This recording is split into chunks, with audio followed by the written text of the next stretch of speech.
ഇതുപോലെ ഫത്ഹുൽ മുഈനിലെ ഗർഭിണികൾക്ക് നല്ല ഒരു ദിക്റുണ്ട്.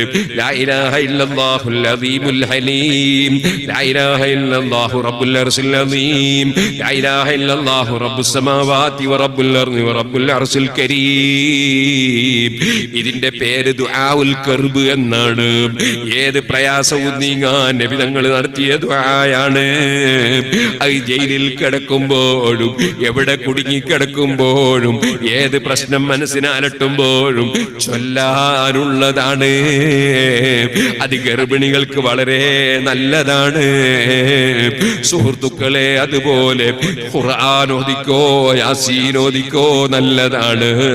അങ്ങനെയുള്ള നല്ലതേ ഗർഭിണികൾ ചെയ്യാവൂ, ഗർഭിണികളെ പേരിലും ചെയ്യാവൂ.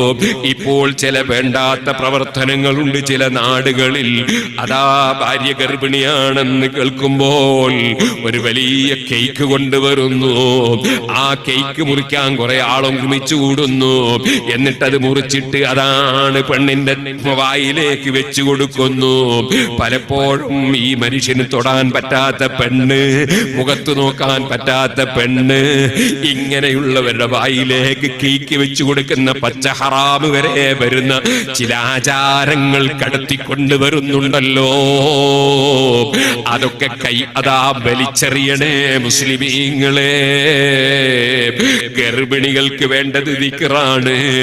നിങ്ങൾക്കറിയില്ലേ, അതാ മുട്ടയിടാൻ പോകുന്ന കോഴികള് അതങ്ങനെ ദിക്റ് ചൊല്ലുന്നത് കേൾക്കാറില്ലേ?